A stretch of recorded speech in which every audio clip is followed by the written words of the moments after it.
Hello, and welcome to another episode of Philo. This is Philo episode 72, which is Conciliation and Appeasement. I want to say I named the episode. I should know what I named these episodes. I do have my guest today, which is Mr. Buckfeaster Crabtree. What is that? Well, what is that? the court says I'm not allowed to use my real name anymore.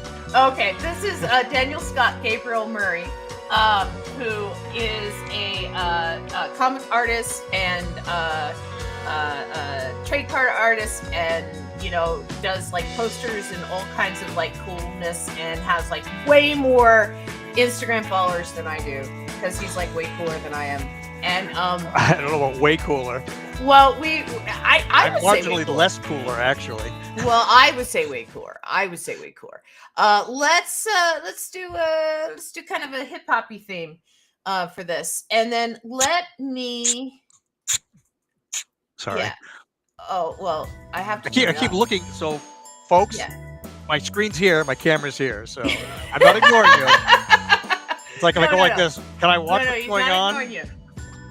Okay, so where we left off, in the most recent part of the story, I will say, we're still waiting for Robin to come in. I wonder if Robin might be coming a little late in from work. Oh no, I heard something. Just a sec. I heard something. Where was it? Coolness is in the eye of the heated. Yes. Okay, so Philo's called to the stand. That's what happened in Spader Court. He explains his version of Steamboat Willie. The babies explode! So I think we finally lost. Kay says hi. I think we finally lost the last of the olive oil babies. Judge Spader calls for orders. So Philo orders a sandwich. Scott Thompson shows up with a sandwich. These are also the Canadian Film Board logo lawyers showing up with him. He is dressed as a bear. I needed to do a crowd scene. We deliver! And the sandwich's name is Earl. The sandwich takes the stand. Everybody's ready for the sandwich. The sandwich has witnessed the whole thing. From the beginning, it's been part of every buffet. And then the Spaders are all moved to tears by Earl's story, and everyone hugs. And then we're in Conciliation was where we left off, was at these little bay windows here. And so do you want to take first panel? Do you want me to take first panel? Give me something, give me an idea, and I'll run with it. All right, I need you to share your screen again. Did I not? You stop sharing your screen. You. Is it there? Can you see it now? There you are. There you are. I got your screen now. Okay. I thought this would be more hip-hoppy. Let's do chill hop. Okay, so let's do, if you're going to do panel 1, then that means I'm doing panel 2.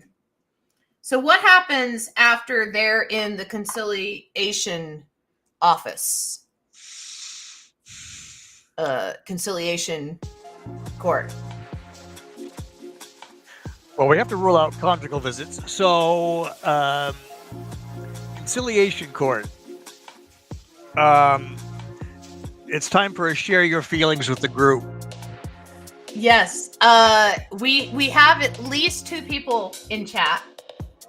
We have one coming in on Twitch and one coming in on YouTube. Hello, lovely people. Hello, people. So I'm going to turn off this panel, and I will turn on this panel. And so if he's at the window, they meet the court clerk. So if they meet the court clerk, who's the court clerk? Now remember, they're in Escherland space. They're Stargates we've established that it could be anyone at this point. Right. So have fun with it. I think I'm going to leave it up to your imagination, Dan. Oh, God help us.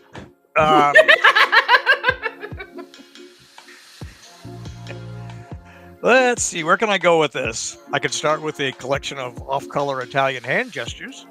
You know what? I think Robin told me that she needed to bow out this episode. I think she told me that. Oh, oh my gosh, I feel awful that I forgot to put that on my calendar. I should have known that. Okay. She's so good at knowing things and what to do. Okay, so who is it? If it's in space, we've already seen David Bowie, but who else is very spacey? I personally think that we should see Barf from Spaceballs, because Spaceballs 2 is coming out. Yes, I can remember like partial dog. You can look up reference. I'm looking up references, not on your screen. It's over here. You can look up reference. It's okay. This can be an open note test. I was going to do Lost in Space Robot. I think I did him already. Oh, you think it should be Dark Helmet? That would be a good idea. You think it should be Dark Helmet? Yes. Okay. Well, okay. So that's what you're drawing in your panel. Your caption should be, it has to be something about the process of like, they have to get something stamped, right? It's like, I need form BA 6-8 or something like that. Right. Yeah. Should be your caption, right? Shop, you need form blah, blah, blah, blah, blah. Right? Oh my gosh, it's going to be the bureaucratic episode. So what happens in panel 2? All right. So where'd you go? There you are. You know what you're drawing. You don't worry about me. You draw. Yep. Okay. Yeah. Okay. I'm hosting. You just draw. You work on Dark Helmet and Philo, and they need that form. And so if they need that form, panel 2 should be something like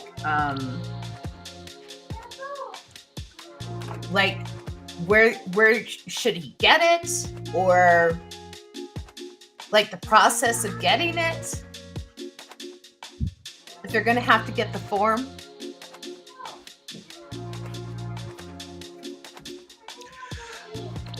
Come on, chat, help me out. Rob, I know you're there. Kay, I know you're there.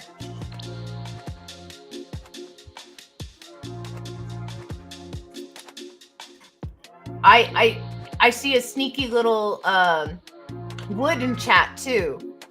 So I know that Wood's there too. So we can think of some ideas. Okay, I will think of an idea just to get some drawing done. So if they need to get that form,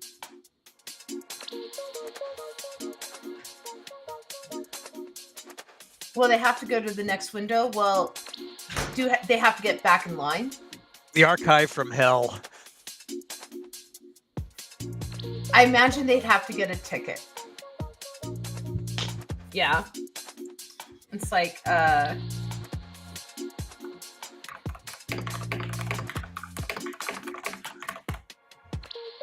thinking get in the back of the line.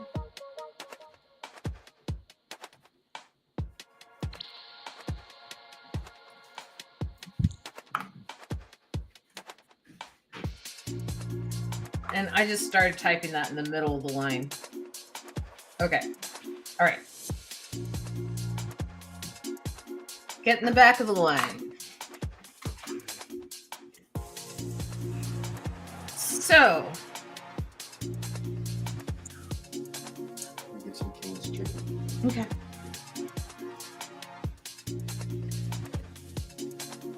If we have the two windows,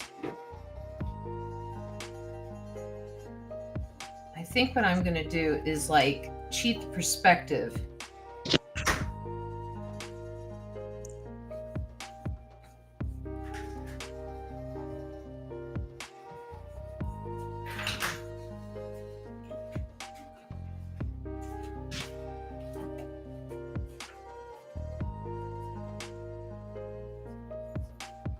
Yeah, cheat the perspective this way.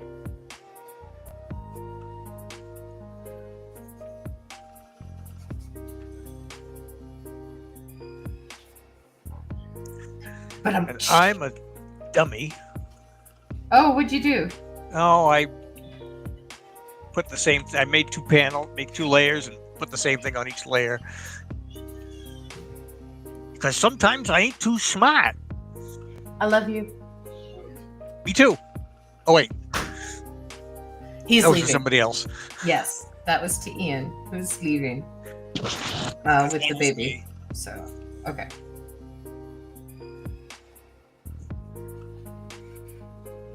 Let me know if my function becomes too loud. I lost your mic. Again? Yeah, because it's down here. How about that? Yeah, much better. Okay. Let me know if my crunching is like stupid loud. Oh, I'll let you know. Let's see, folks. Again, like I said, we've mukbanged before. Okay. So.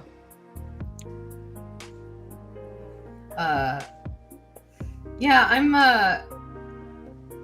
gonna try and draw like. I think I'll draw like the background first, and then I'll draw in the people. Almost like a real comic artist. Almost. Well, when I become one, I'll tell you how it's done. Yeah, I have been working on Captain T, and it's a completely different drawing style. I had to remind myself what it was like. There's Robin. There she Hi. is. Hi. I was ready, doing? but I kind of nodded off there for a second. That's okay. That's okay. I didn't know if you were taking the night off or not. So. No, I'm here. Okay. I was ready. I was like, you have like 6 minutes, and then I guess I nodded off.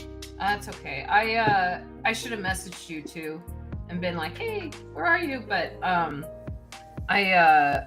had some stuff going on in my house, and it was very distracting.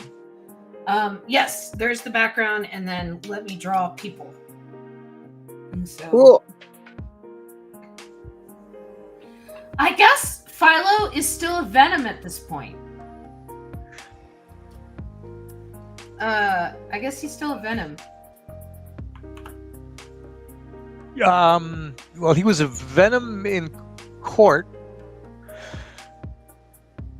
Yeah, he's still a Venom. Yeah, I think he's still a Venom.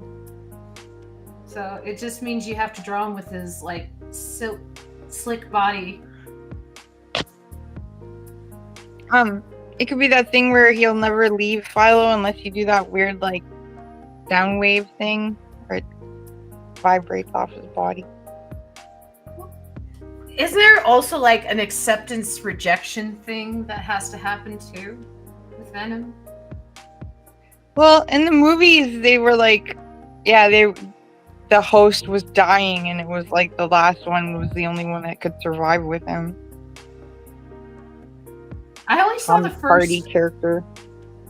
I only saw the first of the Venom movies, but I enjoyed it. I thought it was just a fun superhero movie. He's a good actor, that guy, Mr. Hardy. I liked him in Peaky Blinders. He was in Peaky Blinders? I believe he was. I thought he was. He did play the Cray brothers the British Mafia twins. Yeah, he was in Peaky Blinders. Yeah. Alfie Solomons. Yes, Tom Hardy. Yeah. I thought that was Tom Hardy. I was questioning myself for a second. I'm like, oh my gosh, was it him? Was it not? But yes, it was him. Okay. Good. I'm not completely insane. Well, you're in the wrong room then. Well, I said completely. Oh, Yeah. sorry. My bad. So, okay. So why are they in conciliation court? What are they conciliating? Or is it consolation? You don't get real court. You only get a consolation court. Would you say, Robin? I didn't hear you. I just said conciliating the consolation.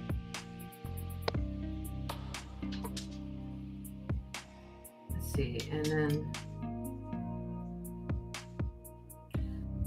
I guess I could just have the dog asleep. And the mushroom curled up next to him. Yeah.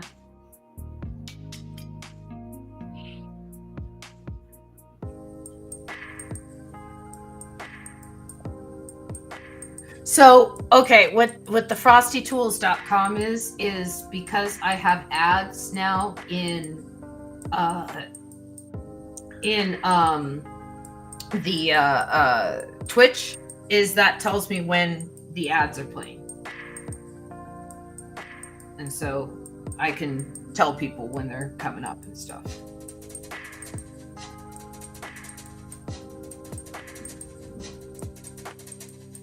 Yeah, so I'll do this. So you're drawing Dark Helmet from Spaceballs? Yes. I am.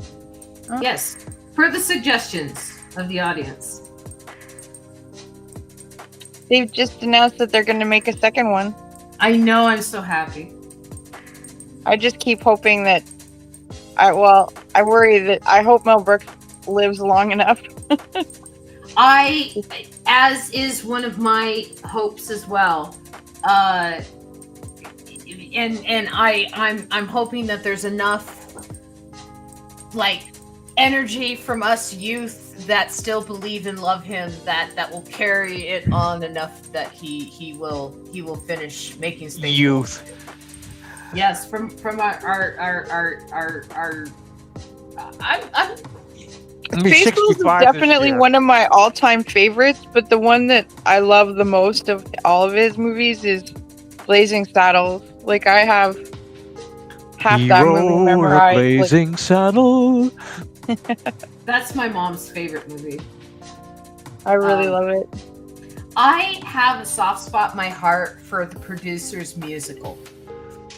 And Springtime for Hitler and Germany. The Young Frankenstein musical too, because the alliteration in those songs and the way that the music builds, and they're just like these classic musicals, and it just I got to go see it, and it was just really good dancing. It was like an MGM movie. Right? And I wish that they could have done the Young Frankenstein musical as a movie too, but I understand why they didn't, because it's like a horror musical movie, you know, like producers would never have been behind that, but it's so wonderful because it's just, the music's really good in it.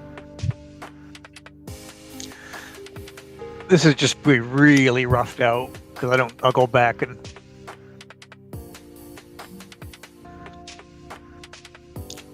futz with it later. Yeah. I'm kind of doing the same thing. Yeah, I have quite a bit of Spaceballs memorized too. Spaceballs is not going to be the same without John Candy.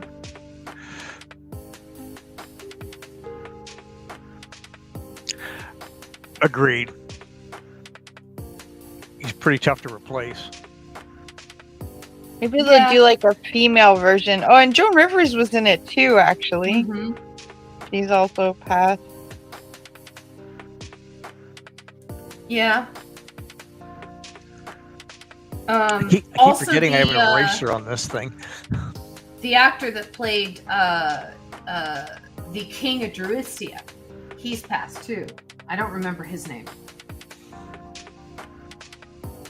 I don't know who that was actually.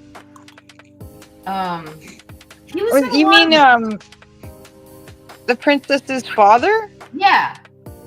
Yeah, that actor. I don't remember his name, but I can see who you're talking about. Yeah, like he was in a lot of movies, and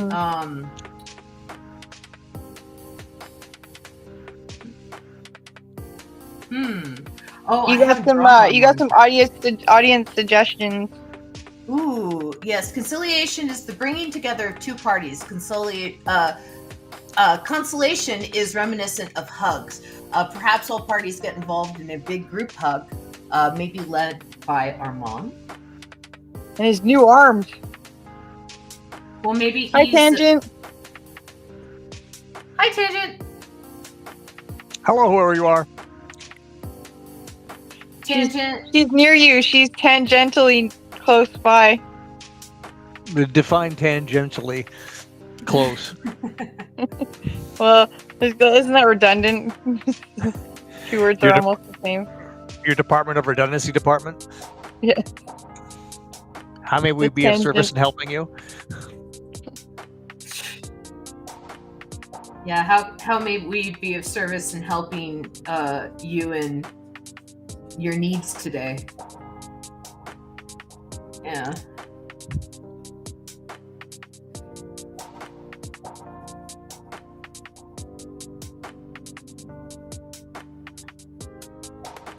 Let's see.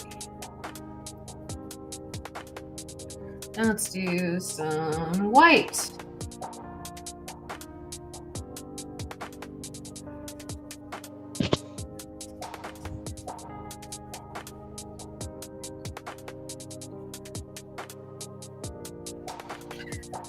I am close when compared to the surface of the moon to the Earth. I am even closer when compared to the galactic center to the Earth. These are facts. Yes. Well, I'm trying to center myself. I can do that. It's like when you say chai tea. You're just saying TT. TT. Because Rob's like, it's like when you say the La Brea tar pits, which translates to the tar pits. Yes. Yes. Like chai tea. Chai tea. And then I'm trying to think what other examples of that are.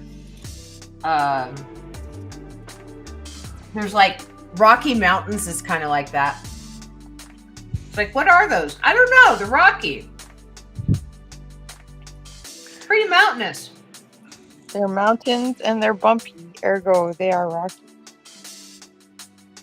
Where are you in your completion of that panel?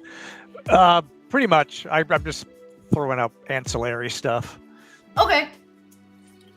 Go ahead. That is an excellent word. Is it pronounced ancillary? You could be absolutely right. I have no idea. I'm just making it up No, as I go. I don't know either. That's why I'm asking. But that's a ancillary. Good word. Ancillary, yeah. I think it's safe to assume that everybody here has learned that word from reading it. Yes. So, There's a lot of words from reading. Yeah. Okay. For the longest time when I was a kid, that guy's name in the Archie comics was not Reggie. He was Reggie. Reggie? Yeah. Okay, so I will take panel 3 then, if you're working on that panel. Okay. It looks like you're still filling in blacks and stuff, so I'll give you some time with that panel. Yeah. This is going to be completely reworked. I'm just throwing down ideas. Oh, do you need more time with that panel on air, or? No. Go ahead. Okay, or whatever. Well, then I'll let you take panel 3 and I'll grab panel 4 then. Okay, what's happening in panel 3? We're figuring that out right now. I'll just shut up and wait. Let's see. I'm close with compared to the surface of the moon. Okay, we already got that. Okay, so we have them waiting in line. What happens in panel 3 is they had to get back into the back of the line to get to the second window. So, do they make it all the way to the front of the line? Who's at the front of the line? We said that there's hugging, initiated by Armand. Is Armand working the line? It's group hug, he said.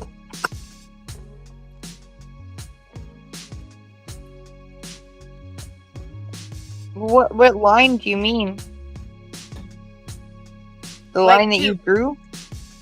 Yeah, like the two lines going to the windows. They had to get to the back of the line. Yeah, I wasn't here for that. Sorry. I love low base guy. What if he like accumulates everyone from the lines in the hug? He's just like in the middle, and he just takes all his 8 arms. Okay, so that's panel 3 is group hug with Armand initiating the hug with everybody in panel 2. Everybody.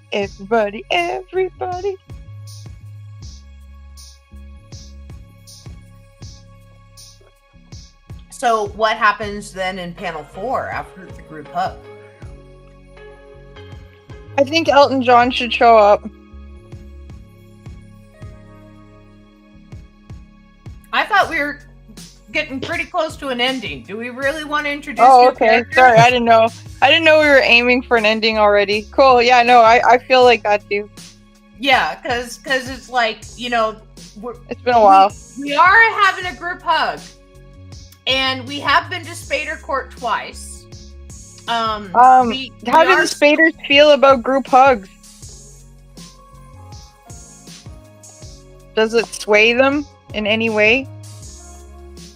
They just group hugged the last show, didn't they? I thought I had that. Yeah, right here. Right? The Spaders were all moved to tears by Earl's story, and everyone hugs. Oh, so no more group hugs. Well, this was last episode with Kay, and then this episode we're having a group hug with Armand, where he's encapsulating everyone into the group hug. Like maybe Armand's group hug is obfuscation for an escape. Obfuscation. Sorry. Obfuscation. Just yelling out words. So our group is escaping to where? Their original cruise? Yes, because they're still pirates. They have to get back to their buffet. They took the buffet. Yeah, but they're not eating it right now. They're in court. They have to get back to eating it. Okay. So, group hug, and then everybody eats the buffet at the end? Yes. Maybe it's like a picnic buffet at the court. A jubilant celebration. What we could do... Okay. Wait, I like where you're going. A jubilant buffet at the court. And then we have basically like a casting call of everybody, right? Like a credits page. Yeah. But of everybody that's been in this story. You know, like you know, the Spaders and everything like that, and then that's basically the end with this. Sorry, people, I just whacked my mic, so if you got your ears blown out, that was me. That's all right. You're good. Yeah. Okay. Yes. Yes, I'm feeling this.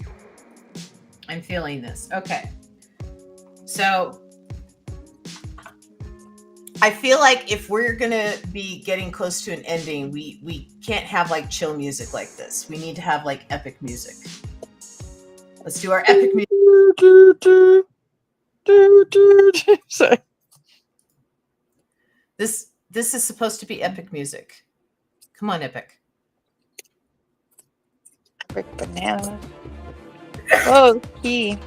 It's pretty. Okay.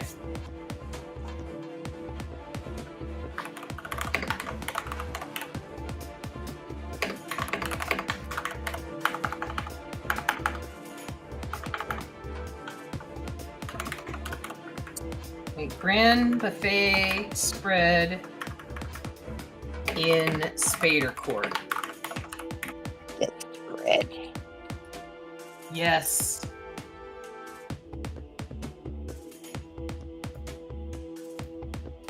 And then the epic music shall lead us. I've changed the music like 3 times this episode. Really? I'm trying to find the right mood for music. Well, we're coming into the conclusion, so I can understand why it's a little difficult. So we're hugging everybody in this shot, right? Yes. Or as Yes. many as we could stick in there. Yes. You should include Dark Helmet in there. Ooh, what am I looking at? My new Monster High doll is on sale at Toys R Us. Nice. I'm hoping it's not my last Toys R Us purchase. I'm hoping they have more things go on sale. But anyways, it comes in this giant coffin. Do you want to guess what monster she is? A vampire? Nope, I didn't get the vampire one. A Cthulhu? Oh, they have not done a Cthulhu one yet. They should, but they have not, and that's not who this is. But you're getting close. She is a cryptoid. A bone fairy? No. I'm not She's, sure. She's from the north, the far, far north. She's an Inuit. Inuit A thing. Wendigo? Oh, Wendigo is a really good guess. She's actually an abominable snowman. A Yeti girl. A Yeti girl. See, for me, I always think of Yetis as in the east, as Himalaya. Oh, okay. Yeah, I guess you're probably right. She probably is from the Himalayas. Yeah, see, Wendigo, or Wendigo, is North American legend, like Bigfoot. Case is cool. So this key like opens up the thing, the 2 locks, and then she's in the center, and then there's tons of stuff on the side that I get to open and discover. So I shall open and discover them with everyone. Oh, you're sharing your moment with us. Whoa, I this is appreciate cute. that. Alright. So here's the first thing I opened from the bottom here. Ladies and gentlemen, we're live at the unboxing at the Met Gallery in New York. You are the perfect voice. So the packaging is like all snowflakes, which is pretty cool. Because, Abby's all about snowflakes. Oh my goodness, there's a ton of stuff in here. Holy moly. So I got 2 cute hangers for the clothes that I'm eventually probably going to open. No wire coat hangers ever. Yeah. Well, she doesn't have a scary mommy, so these are wire coat hangers. Plastic, but they do look wire. Yeah. She was not adopted by a scary celibate movie star. Huh. Okay, so I think I have her bustier here. This is like a bustier. Ooh. It's like That's like a little Most sexy for ineffective Frozen armor there. ever. Well, she's got clothes underneath. This just goes on top of her clothes. Yeah, stand items, sorry. And then this purple heart thing, which I think also probably goes on top of something.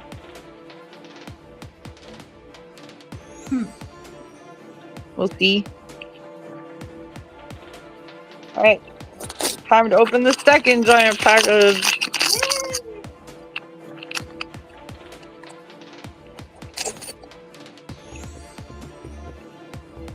Ooh. Spending more time watching Robin open stuff than drawing. It's okay. It gives me time to catch up. It gives me time to catch up, so that's fine. Yeah, and I'll stop talking as soon as you're ready to sign up the next panel. Oh, no worries. Okay, so we got a cute little comb for her luscious locks. We got her boots. Oh, they are cool. They have no... Oh, they're like those Lady Gaga ballerina boots that have no heels. Here, I'll show you. I don't know. Or are they like horse hoof boots? What do you call these boots? Where they have no heels. See, it's like all in the front. Yeah. God, how do you walk in that? I don't know, but I never saw them until I saw Lady Gaga wearing them. She walks in them. She's a very talented lady. She can walk in them. Yeah. But yeah, so they're like, I don't know, they're either I don't know what you'd call them. They're like horse hooves or like ballerina boots. I don't know, tippy toes.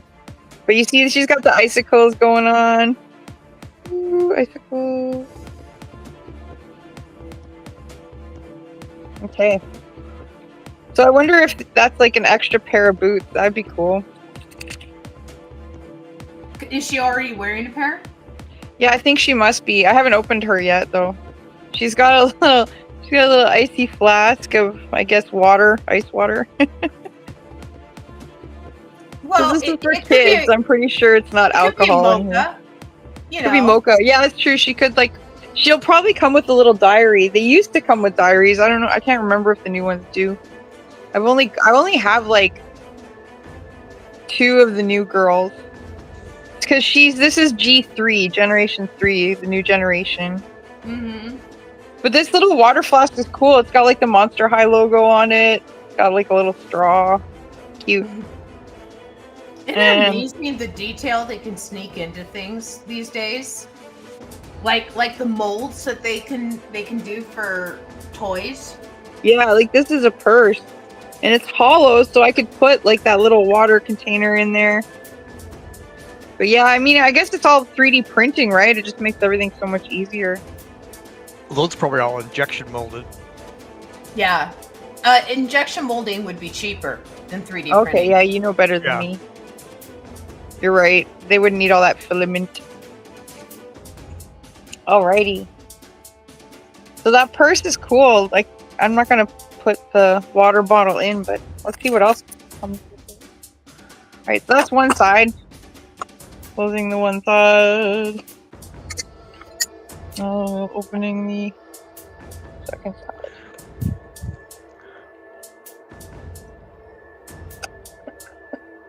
Ding. There's another one.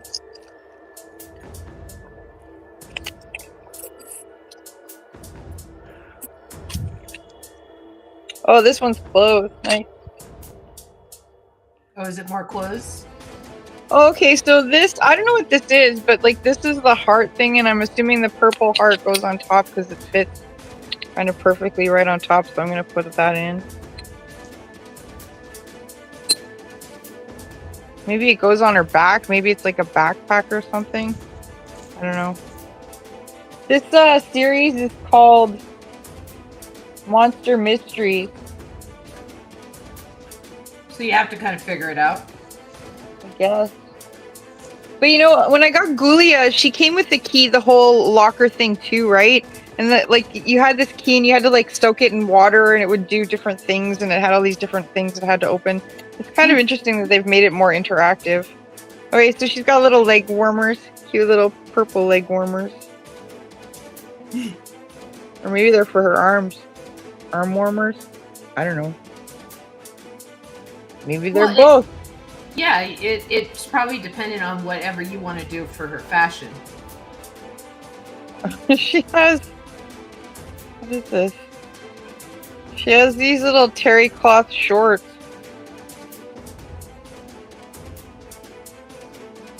I guess for sports events. Sure, why not? Alright, so I guess the purple things are arm warmers because here's some sparkly blue tights. Oh, okay, yeah. So those are our arm warmers, and then there's your sparkly blue tights.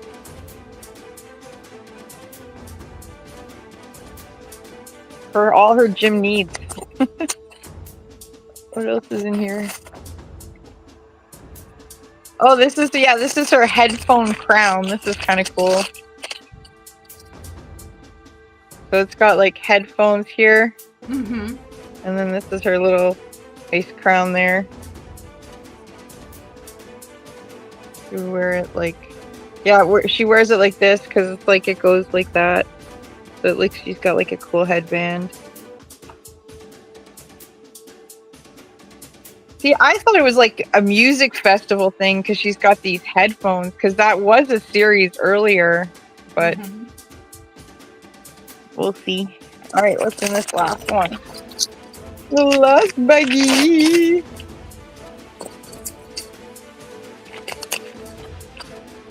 Oh, it looks like glow in the dark stuff. Wonder if it is. Okay, I think this is the necklace. Not sure.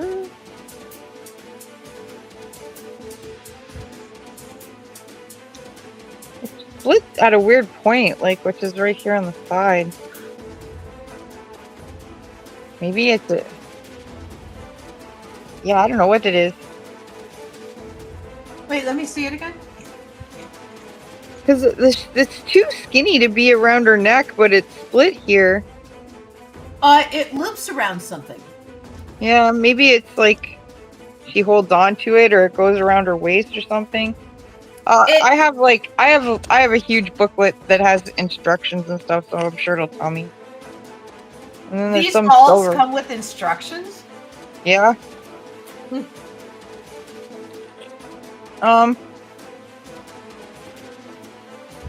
I think this is a microphone that attaches to the headphones. I think. But they're black. Yeah, there's a spot right there. There's a hole in the... So there, it attaches, like, you know, because she can talk. Mm-hmm. And then I've got, gloves. Fingerless gloves. Mm-hmm. None of these accessories really match each other very well. Assuming it'll come together in some way. But here's these fingerless gloves, and they got like fake fur around the edges.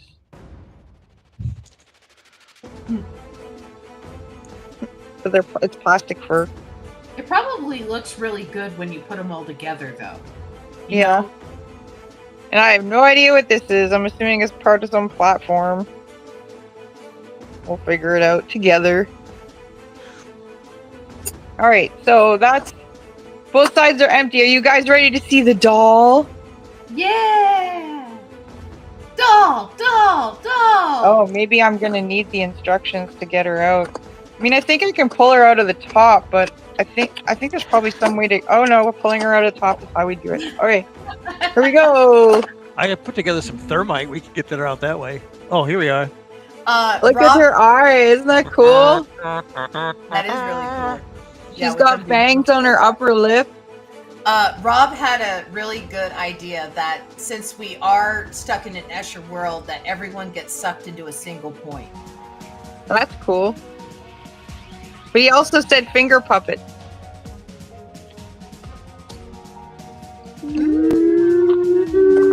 Look at her come out! Is she gonna come all the way out? Uh-oh. She does not come all the way out. I think I might have to read the instructions. Oh, there we go. I got her.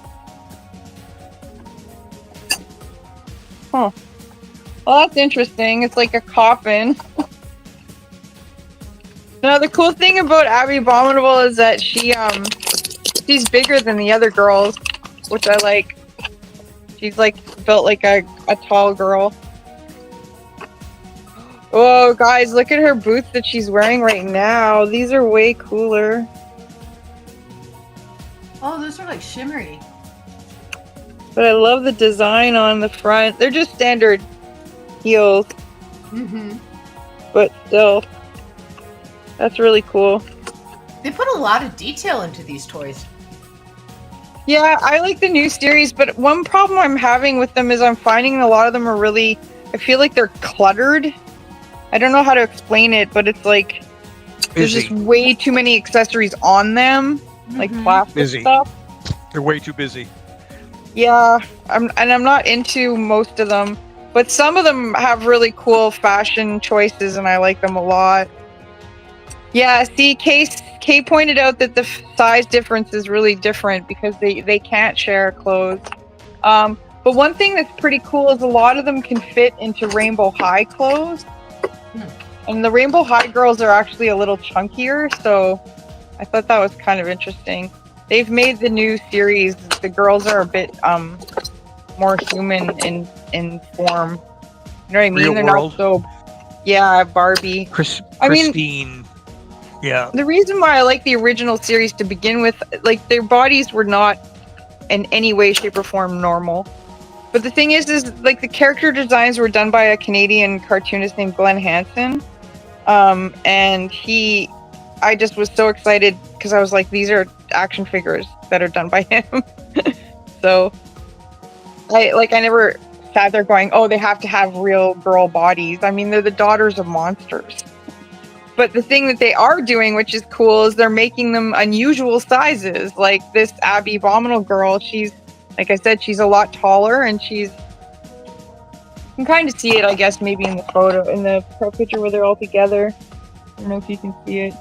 But like the Draculaura doll is a lot smaller than the Abby. Like they gradually get bigger.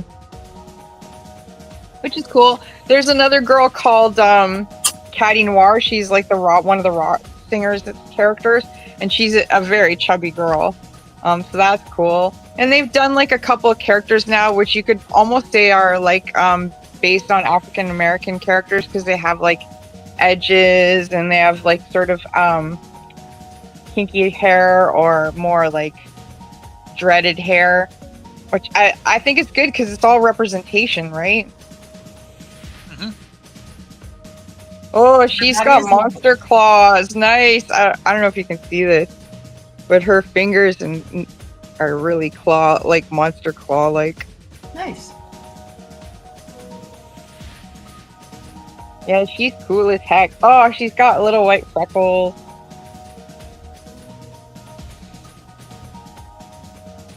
If I was in my room, I'm not in my room right now, but if I was in my room right now, I'd have the original Abby, and I'd show you the difference between them because it's kind of cool. All right, so this is the headphone thing that goes on her.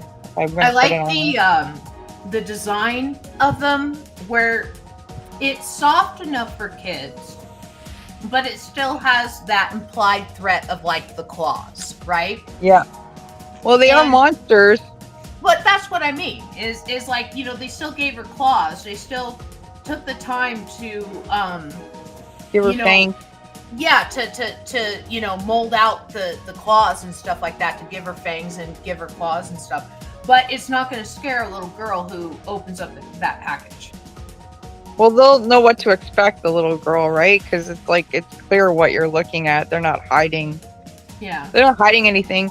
The thing that I always loved about Monster High, and I've probably said it before, is that they're very much about respecting differences and appreciating differences. The uniqueness is what makes you cool, you know, in that world anyways.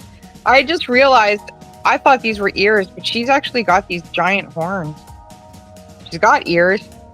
Ooh, she's got pointy Spock ears. Okay, let's see if I can show you guys. So there's her horn. Mm-hmm. Got 2 horns. Mm-hmm. And there's her pointy Spock ears. Nice. So she's really monster-like. I like it. It's just little subtle things, subtle nods to her creepy heritage. The other one, the first one I ever got was Gulia, and she's like the daughter of zombies. And so that was the first G3 I got too. And then I've got Frankie, and she's like in the original series, she is Frankie Stein. She's the daughter of Frankenstein. Mm-hmm. And then, but now that character Frankie Stein is a they non-binary character, which is pretty cool. So there's a lot of representation. It's excellent. Mm-hmm. Okay, I don't think I'm gonna do the headphone microphone thing. I mean, the crown is cute, but I don't know. Let's see how this bustier thing works.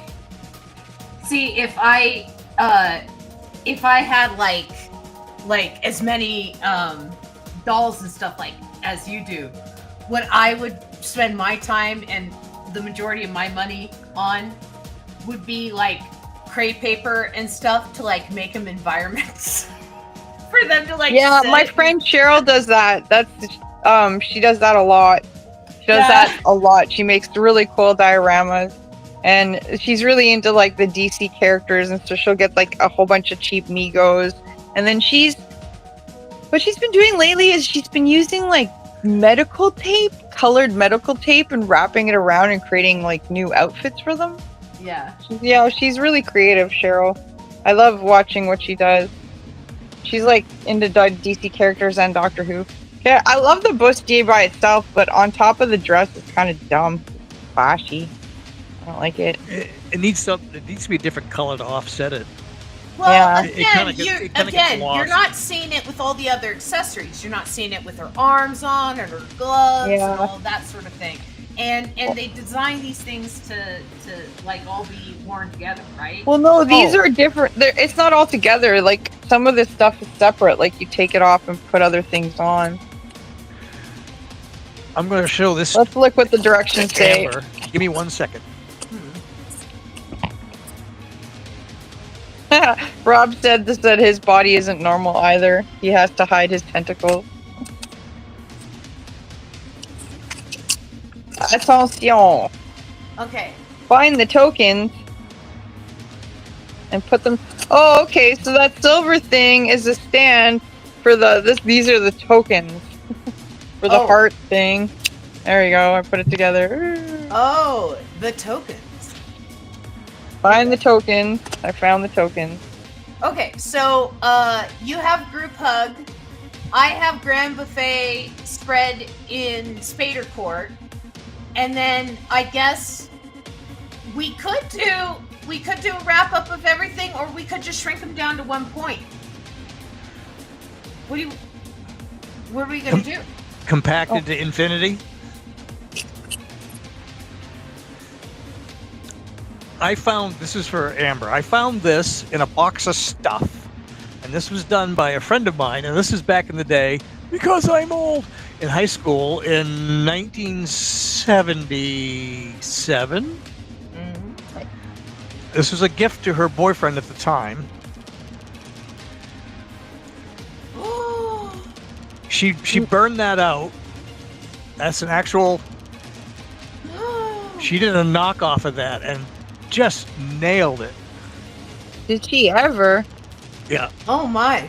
That's my friend of mine, Arlene Kelly. Nice work, Arlene. You scared me. She's available for commissions. You scared me for a second. I was like, wait, are you holding an original? If I was holding this original, I would be somewhere in Micronesia or somewhere. But that is... I was astounded when I dug it out of the box because I'd forgotten about it. Yeah, that's nice. That's really well done. Yeah. Yeah. Yeah. You. She was 16 at the time. Attack. She was 16 when she did that. Yeah. Holy crap! What is she doing now? Same thing, only different. Okay, so Panel 4, we're on panel 5. Okay, so group hug is 4. So we have a half hour left. So we have an option. We could either shrink down to a single point, or we can do like a credits with like a bunch of the characters with like, you know, starring the Spaders. You know, having them tip their hat to everyone. The Honor Society, the Rogues Gallery, you know, the buffet pirates. Okay, I gotta show you this. This is really cool. So usually these ones come with this, like all Monster High girls come with stands so they can stand up. Okay. But this one, see, it has these heart shapes on the edge, like right here. See the 3 heart shapes? Mm-hmm. There's there, same on the other side, 3. Mm-hmm. That's just for the stand. They've made the stand base, like the thing, heart shaped. I just shove it in and she can attach to this. Which I think is really cool. That's her stage. Okay.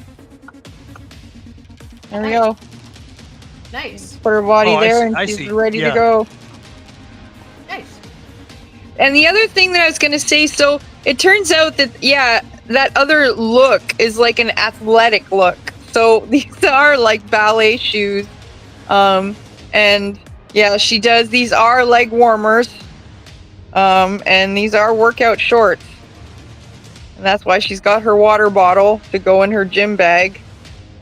It's a whole gym thing. All right. Okay. Rob says we should do both. Define both again. The audience has spoken.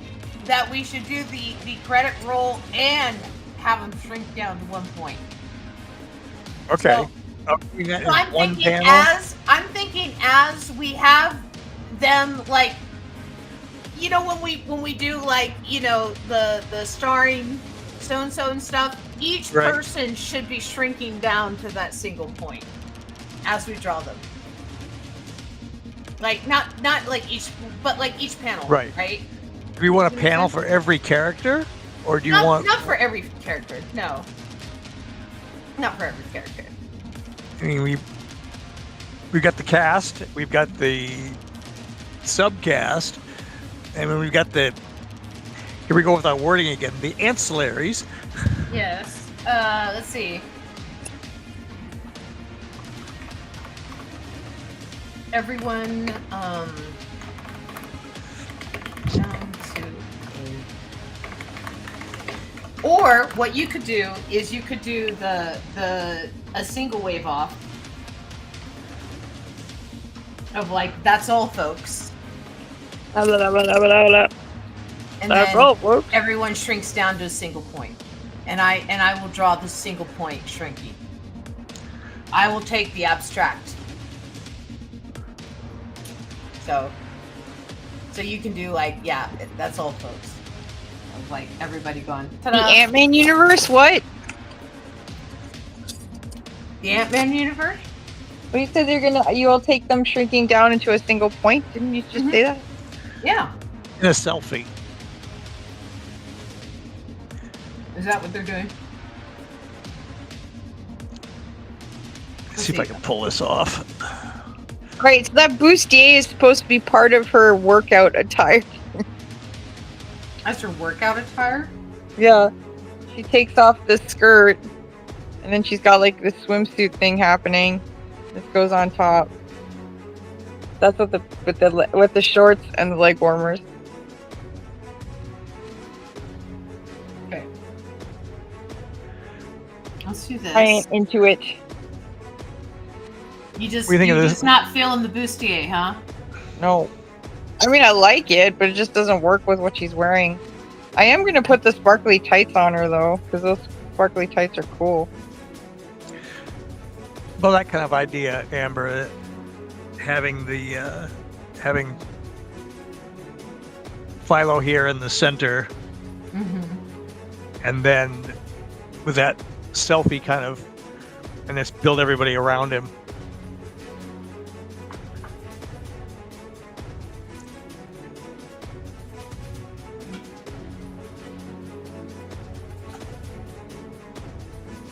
I think the heel of her shoe is an ice pick.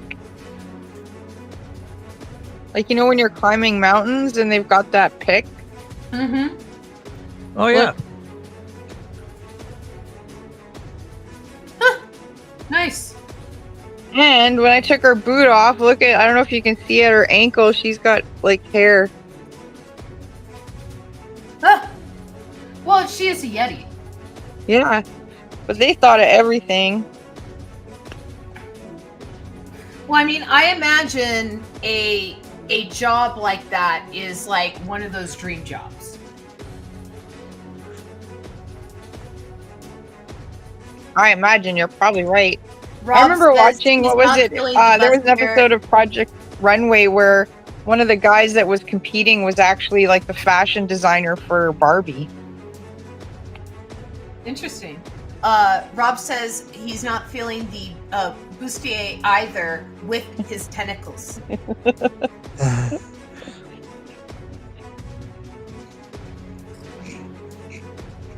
It's pretty cool how these tights are literally the same color as her skin.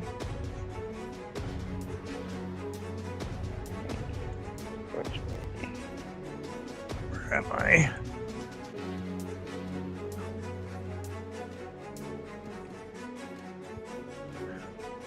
I will say that the original Abby, her skin is also blue, but it has sparkles in it. But that's okay, because now I'm putting on these tights and she'll have sparkly star-tight legs. So, yeah, this is pretty epic music. I feel it's very intense. so I feel like Philo is gonna still be a Venom next episode. Next story, he's still gonna be a Venom. Totally never resolved that. Makes sense. He's still there in the back of his head, causing havoc.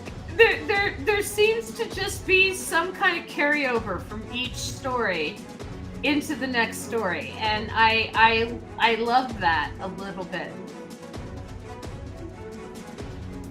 And so yeah, so Philo continues to be a Venom.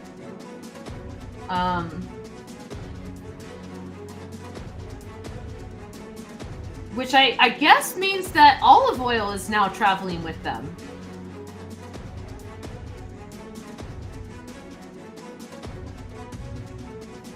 That would be accurate. Yeah.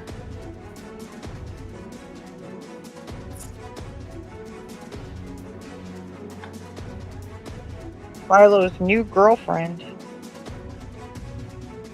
lives inside of him. Would Armand get jealous? Well, it depends how much of conversation or how much of an influence she has on Philo. Yeah. If she's really wreaking havoc in their relationship or what.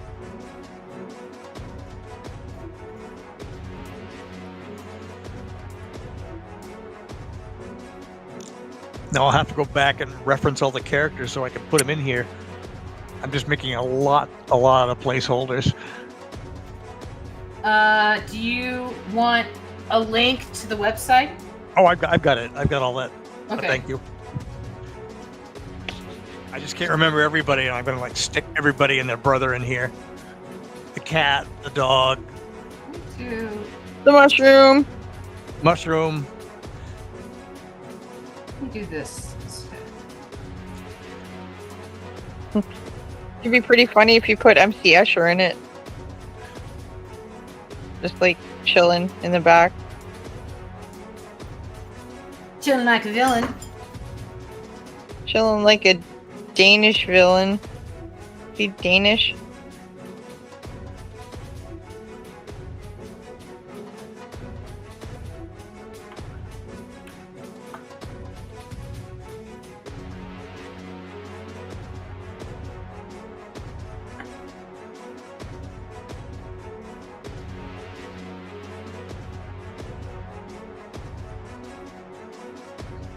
All right. Have Philo being sucked down at one point. Wait, so put the tights on her. Sparkly tights. Ooh, I like the first layer tights is on her her. this sort of bathing suit thing going on. Yeah, I like the tights on her. Yeah, that's nice. Now I put the skirt on. Where did the skirt go? Up there.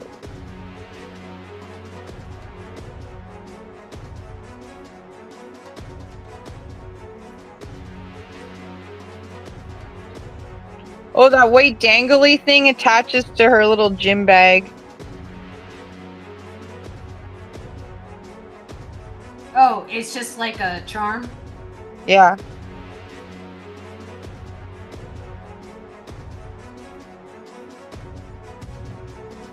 The Velcro's pretty interesting now. It's flat.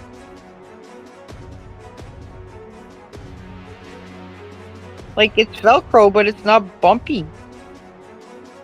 You know what I mean? The loops aren't there anymore. Yeah, but it's still Velcro.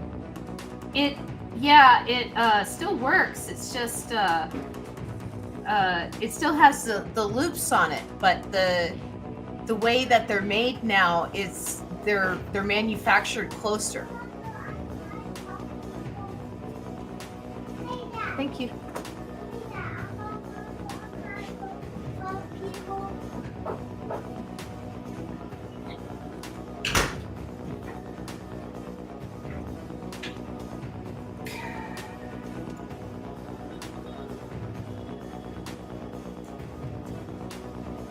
When I went to Toys R Us, it was sad because there was like no new stuff. I was kind of hoping to see if there was any How to Train Your Dragon merch.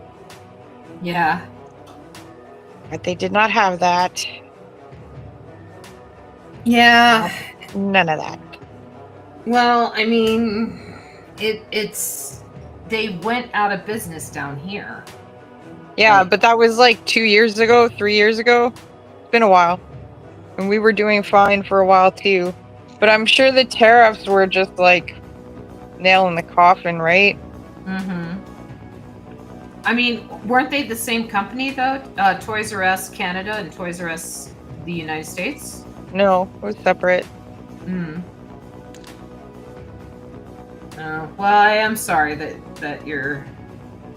I understand, because we went through the same thing when Toys R Us closed up here, or closed down here. Like, you know, we all cried, and I understand. I feel your pain. I wept openly. We did. Because there's like no replacement, you know, like Walmart's not the same, and No. like, I mean, there's people that have like vintage toy stores, which are pretty cool, you know. Yeah. And there's like a flea market nearby that sells like, you know, cool toys. But it's just, I'd go to Toys R Us and I'd spend at least 2 or 3 hours just wandering the aisles and looking at like that's how I got into Monster High. Like, I didn't even hear anything about it. I was just wandering the aisles and I was like, what is this? The last time I was there, I bought this thing that was like a potato. It was like this store security following you around.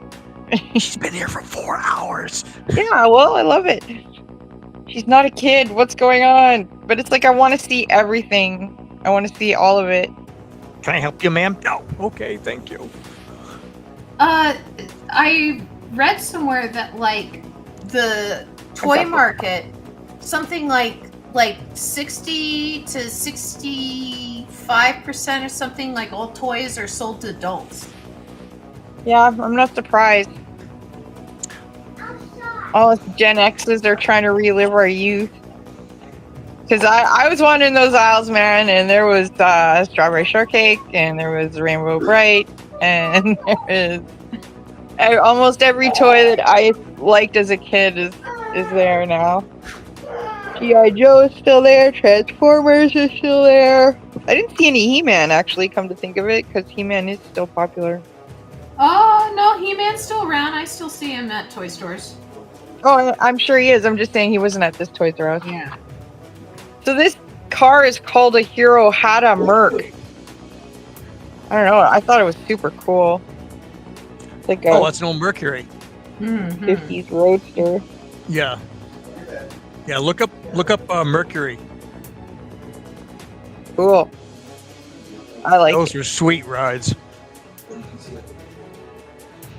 And then the last thing I got when I was there is a comic book. Because they, for some reason, HMV, did you guys have HMV down there? No. So Qu'est-ce we que c'est, did. HMV? It was like a music store. So it was like CDs, but then there'd be books and t-shirts and stuff. And I don't know why, but they had a whole bunch of HMV stuff in there because I guess HMV went out of business too. And I got this cool Hulk. It's called The Immortal Hulk. And it's got stories by Jeff Lemire and it's illustrations by Mike Del Mundo and Kevin Nolan. Nice. Which I really like those two guys quite a lot. And even the stuff that artists that I'm not into, like the art is awesome. Wait. Yeah, Mike Del Mundo. Sorry, Mike Del Mundo draws like nobody else, man. He is awesome. And a band. Okay, sorry. I had to ban somebody. Oh, that's beautiful. Ooh, no. Keep it up. I'm putting you in the big window so I can look at it. That's really pretty. I love that blocky. I'm touching the screen. I love that blocky, like his hand in the kneeling position. That's Mike Del Mundo. He did an amazing electric comic series that just is gorgeous. Ooh, look at this monster. Oh, that's a monster. Look at that. Oof. Hey, I'm digging that perspective, Amber. Yeah. Oh, you are of them Yeah. all getting sucked into one point. Yeah, I'm trying to. I'm taking my time with this panel because again, we got some time on this last panel, so. Right. Or this is going to be a huge undertaking on this one. And I don't know if you guys know who Kevin Nolan is, but he's been around since the late 80s, early 90s, and I don't know. He's got a really, really clean, refined art style. No, I know who Kevin Nolan is. I got like I think like 3 books. I got some sketchbooks that I bought at San Diego Comic-Con a couple years ago that he put out.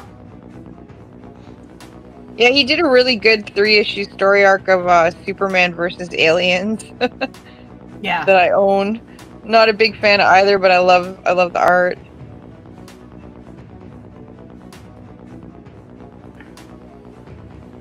Oh wait.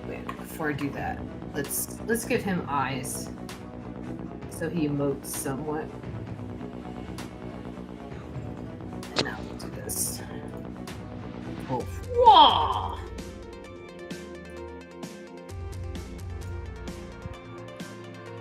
Yeah, we are closing this chapter. It is a good ending. We should celebrate it.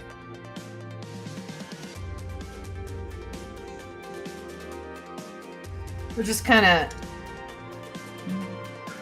of having them all show up in weird randomness there.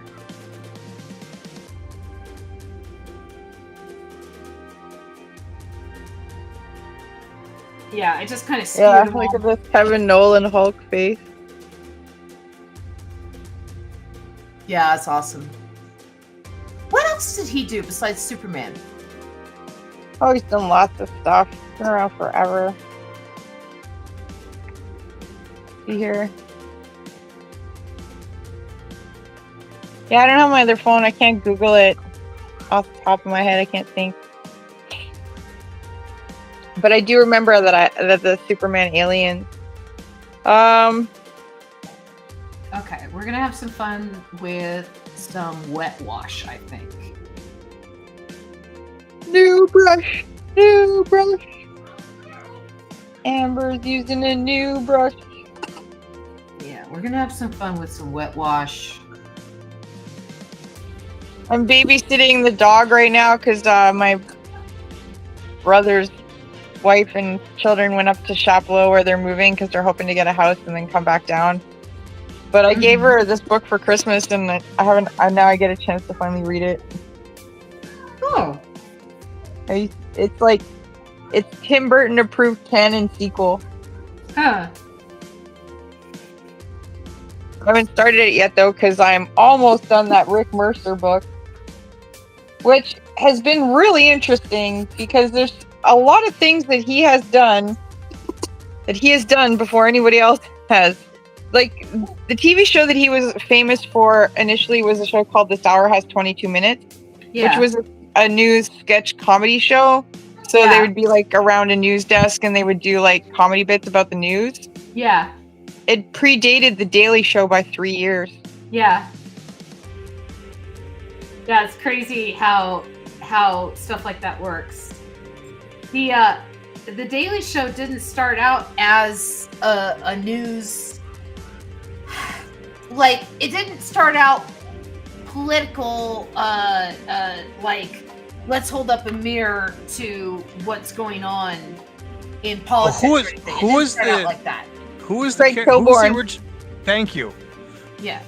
It was a whole. Yes, I know, because he was also the host of. I think he was briefly the host of The Stoop, which is my favorite show.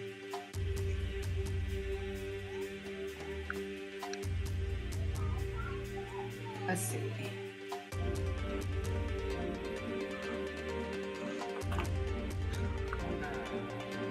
I love getting texts he from was the ATM. also Rick Mercer was also he is famous because he found out that George Bush was going to be nearby where he was in the States, and Bush was running for president at the time, and he went in. His whole shtick is that he looks like a news guy, and everyone takes him at face value because of the way he talks. Nobody realizes that he's like a satirist and he's there to fuck around. So he was there, and they told him a million times, you can ask no questions, you can ask no questions, you can ask no questions. But it was like this gauntlet, right, of press, and Bush was walking by, and Mercer just blurted out, was like, Prime Minister Putin can't wait to work with you. He fully endorses you for your candidacy. What do you have to say about that? And Bush was all like, oh, I look forward to having a great relationship with Canada and Prime Minister Putin. And so it was a major coup for just a newsman period, because no one had done that before. Like, just like ambushed somebody in politics like that high up. Yeah. But in Canadian government, like, they really enjoyed it when the people on the show This Hour Had 22 Minutes would do that. Because it wasn't just Rick. Like, Rick would do that, but then there was also Mary Walsh was another woman, another person on the show, and she would play this character, Marge, Princess Warrior Woman, and she would, like, just burst in and berate like, you know, the Prime Minister of Canada or the Premier of Ontario, and then fly out. And they loved it. It was just kind of like, I don't know, good press for them too, I guess.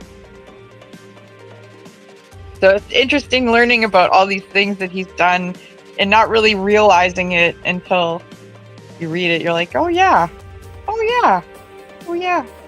I remember that. I don't remember this, but he went over to Bosnia after the war when Canada was keeping the peace, and he got a bunch of the soldiers to do like an aerial stunt where they were spelling out the words "Hi Mom" with their bodies, like where they were like, it was just they're making the letters, and it like shut down CBC apparently. Like millions of people watched that episode. Moved so many people. Oh yeah, that's the other thing he did. He did this amazing thing. So right when the internet started, like when like people were like the mass, like us, the mainstream, were getting involved with the internet. Like it was like what, late 90s, early 2000s. He realized that one of the this guy Stockwell Day wasn't a conservative leader, but he was kind of like a party that was sort of a branch of conservatism in Canada. And he was trying to get this law passed and no one was talking about it. So Rick Mercer was just like, why is no one talking about this? And it was a law that was like, if an average citizen could get something like 350,000 signatures to a petition, he could get a law changed. And Rick Mercer was like, this is preposterous. We need to make sure people know about this. How can we let people know about this? So he decided to set up his own petition, and he put it on the CBC website. And it was like the first time they'd ever done anything on the internet ever. And it was a petition to turn Stockwell Day's name to Doris Day. And of course, they got like 1 million signatures, like way more than 350,000. And like the whole point of this law, they were like, oh, there's no way a citizen could get that many signatures. And Mercer just proved, like, in one fell swoop, yes, I can get that and more. So and then after that, everyone was like, how else can we harness the internet to our powers, to exploit it to our ways? So it was interesting, like, he's this weird casual revolutionary who just likes to cause trouble. Yeah. But he's a sweetheart. He's a Canadian sweetheart. Yeah, it's what? very Canadian.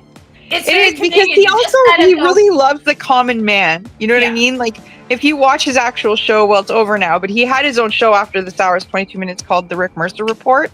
And he would go across Canada and he would talk to like your average Joe all the time, whatever he was doing. And one of my most, I think I told you this story last time. I can't remember, but one of my favorite episodes is when he was joining the person that took the census of the bears.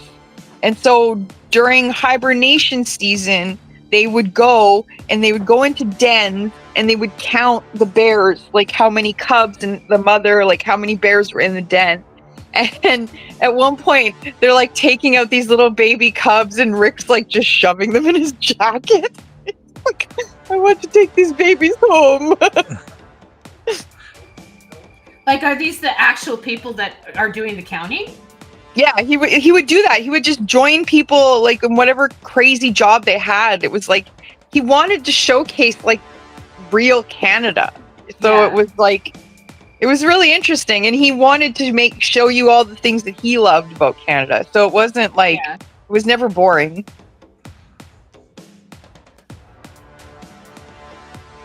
Yeah, I'm gonna have some fun with this panel. Yeah, that's a freaky panel. Oops. Go away. Single usher point. Yeah, I'm getting there. Okay, so remind me while I'm here, Amber. This is panels. What? I've got one. You have 1, 3, and 5. Okay.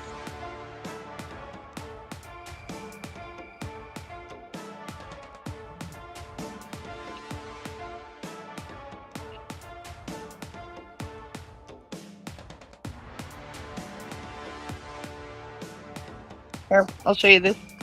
This is them right here. This hour has 22 minutes. Nice.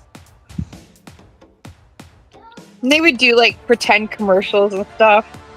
It was always really funny. Very clever stuff.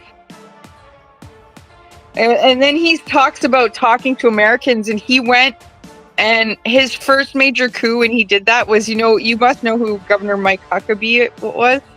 Oh, unfortunately, I know yeah, I recognize that name, so you guys definitely must recognize that name. And they got him to congratulate Canada on their national igloo. And he first came up with this idea because they were at the Washington Monument doing some filming for something for this hour is 22 minutes. And this man came over and he was like a security guard and he was looking at what's going on. And he was like, what is all this? What are you doing? And he was like, oh, we're Canadians and we're just filming some stuff for Canadian television. And, what is it? He said, I can't remember. Oh yeah. We're here for the presidential accord between President Ralph Ben-Murgy and President Bill Clinton. Do you think it should be called the Ben-Murgy-Clinton Accord or the Clinton-Ben-Murgy Accord? Now, you got to know, Ralph Ben-Murgy is like a TV host. He's basically like Jay Leno in Canada. He's not a president, and we don't have presidents. But this guy answered with such authority. He was like, well, you should do it, Ben-Murgy-Clinton. And Mercer's like, well, why? And he's like, well, because it's alphabetical. And Mercer starts pretending he doesn't know what alphabetical means. And the guy literally explains it to him. It's like this is ABC, and then Burry's like, wow, we don't have that in Canada. And the dude was like, well, congratulations, now you do. And that was the beginning of it. So, and at one point they went to Harvard, and they were like, even the students at Harvard fell for it.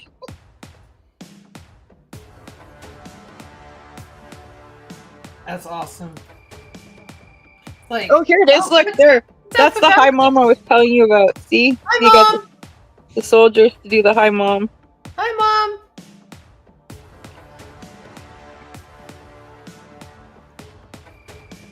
All right.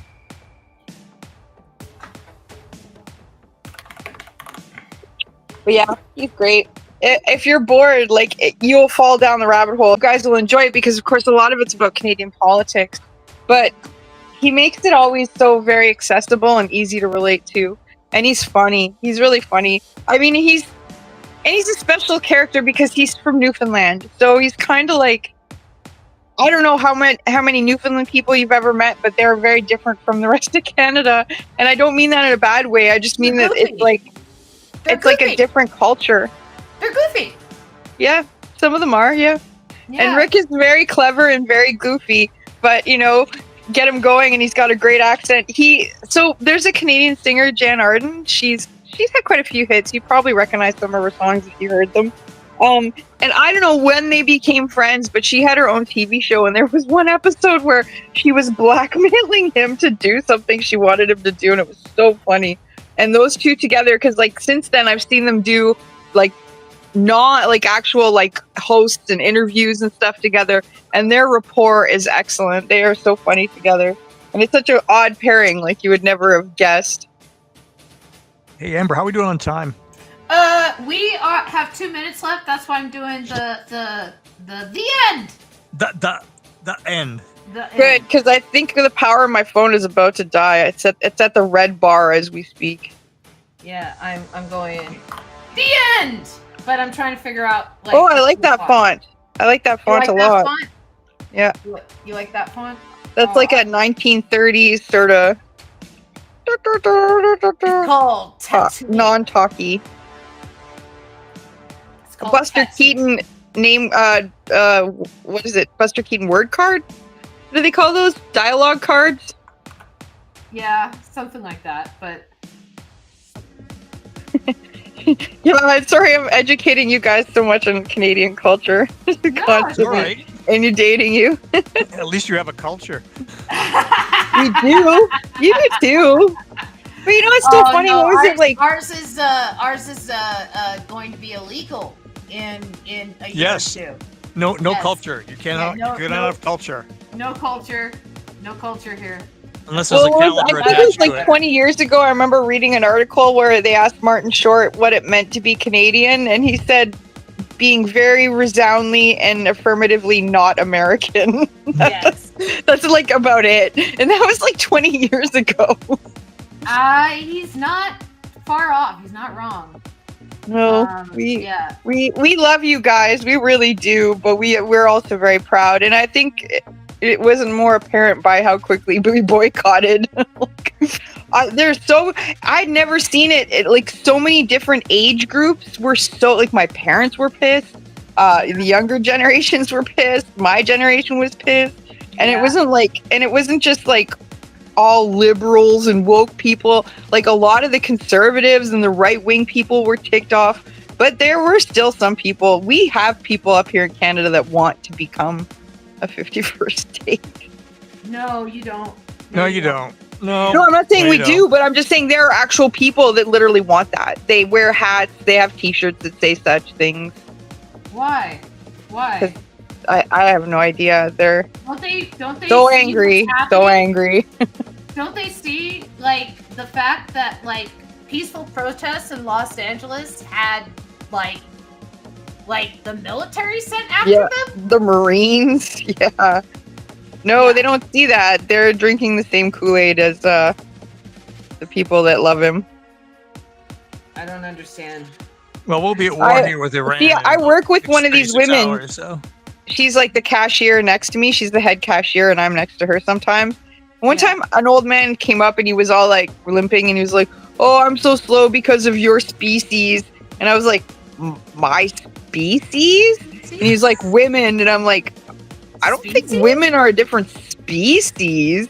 Yeah. And he was like joking, right? But I was just kind of like, what a kind of shitty thing to say. So I was kind of dragging it out a bit. And he was like, "Well, yeah, I was busy chasing after you women."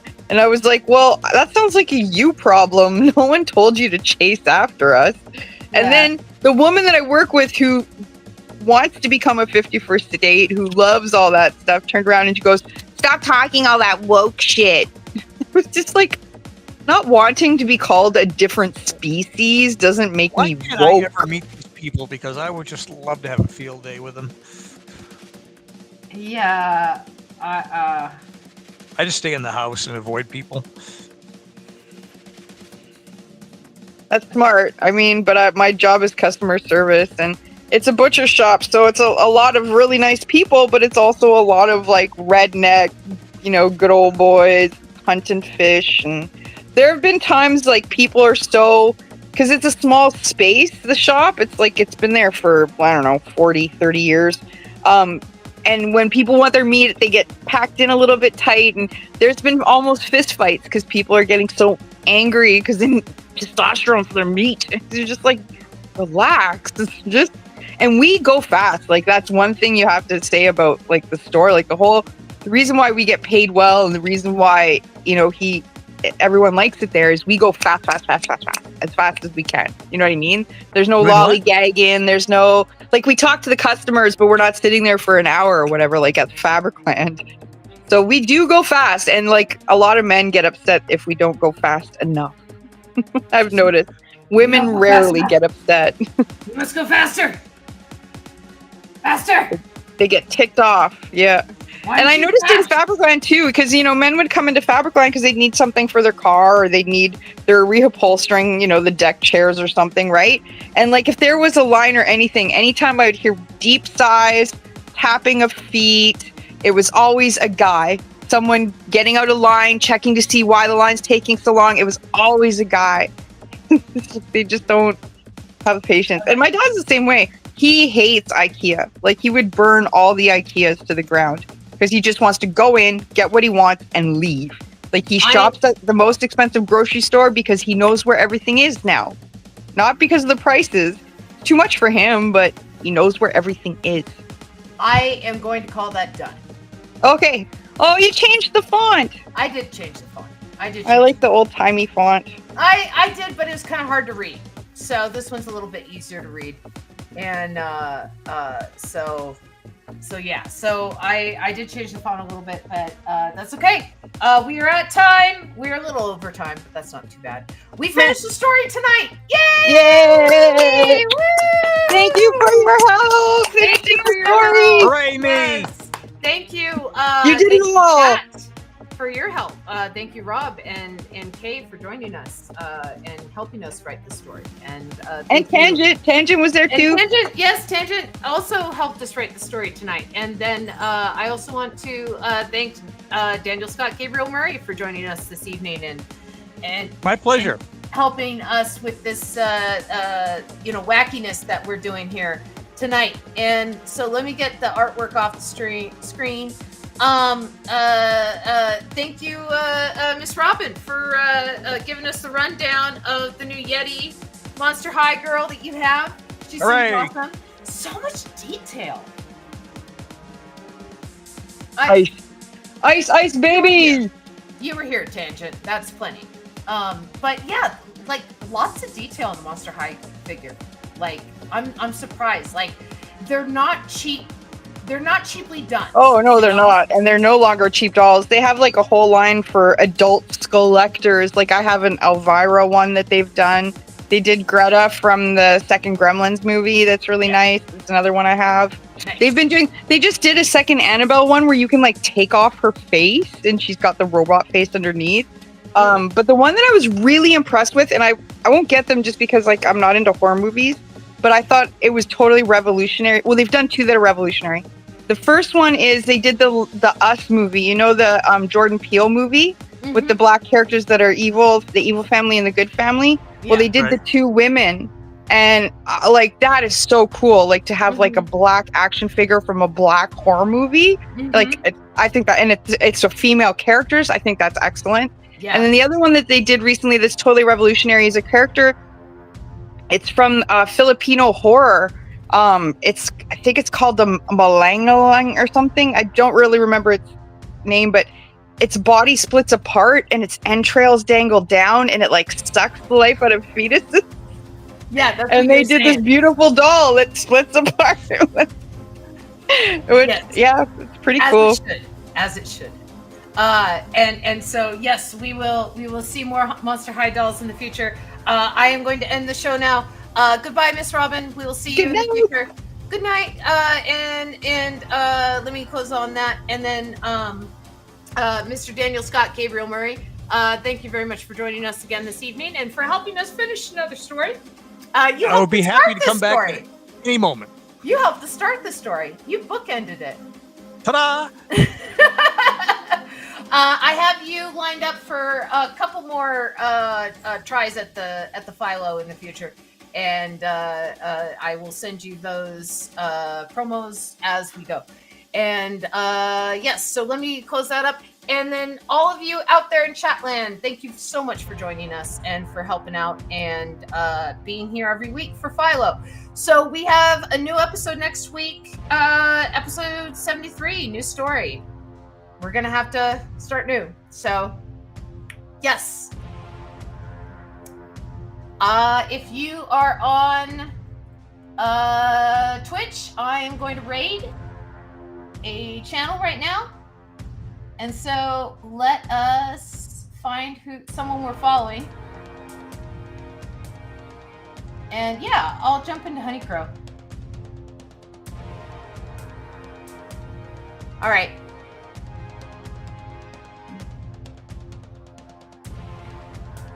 Have a good one, people. I'll see you in the future. Bye.